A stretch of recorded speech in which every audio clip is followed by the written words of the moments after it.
జనాలను రెచ్చగొట్టేందుకే MIM MP Azharuddin Owaisi meeting పెట్టారని BJP MLA Raja Singh ఆరోపించారు.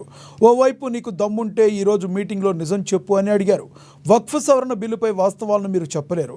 వక్ఫ్ భూములు అమ్మించింది మీరే, కబ్జా చేసింది మీరే అని పేర్కొన్నారు. తక్కువ రెంట్లకు తీసుకుంది కూడా మీరే. అల్లాహ్ ఇచ్చిన ల్యాండ్ అమ్మవద్దని ఎప్పుడు గుర్తుకు రాలేదా? బీజేపీ ప్రభుత్వం వక్ఫ్ ల్యాండ్ సేఫ్గా ఉండాలని ఈ చట్టం తీసుకొచ్చిందని చెప్పారు రాజాసింగ్. వక్ఫ్ బోర్డు పైన కేంద్ర గవర్నమెంట్ ఒక మంచి బిల్ తీసుకొని వచ్చినారు. ఆ బిల్ కి వ్యతిరేకంగా ఓవైసీ అంటే హైదరాబాద్ పార్లమెంట్ సభ్యుడు ఈ రోజు సాయంత్రం దారుసలాంలో వక్ఫ్ బోర్డ్ బిల్ అగ్నిస్ట్ గా ఒక బహిరంగ సభ పెట్టిండు. ఆ బహిరంగ సభ ఎందుకు పెట్టిండంటే జనాల్ని ఏ విధంగా రెచ్చగొట్టాలి అదే ఆయన ప్లాన్ ఉంటది. నేను ఓవైసీకి ఒక మాట అడగాలనుకుంటున్నా. ఇవాళ నువ్వు సభ పెట్టినావు కదా, నీలో దమ్ ఉంటే నిజం చెప్పనికి ప్రయత్నం చేయి. తెలుసు నువ్వు నిజం చెప్పవని.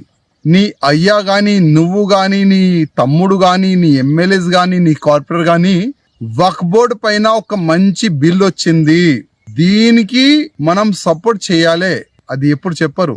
దీనికి అగ్నిస్టే చెప్తారు మీరు. ఎందుకంటే వక్ఫ్ బోర్డ్ ల్యాండ్ ని అమ్మిపించిన మీరే, వక్ఫ్ బోర్డ్ ల్యాండ్ ని కబ్జా చేసినారు మీరే, వక్ఫ్ బోర్డ్ ల్యాండ్ ని తక్కువ డబ్బుల్లో రెంట్ కి తీసుకున్న మీరే.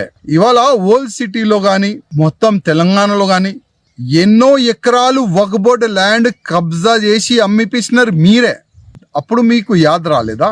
వక్ఫ్ బోర్డ్ ల్యాండ్ అల్లా ఇచ్చిన ల్యాండ్, దానికి కాపాడాలి, దానికి అమ్మొద్దు, తక్కువ రెంట్కి ఇయ్యకూడదు. అప్పుడు యాద్ రాలేదా?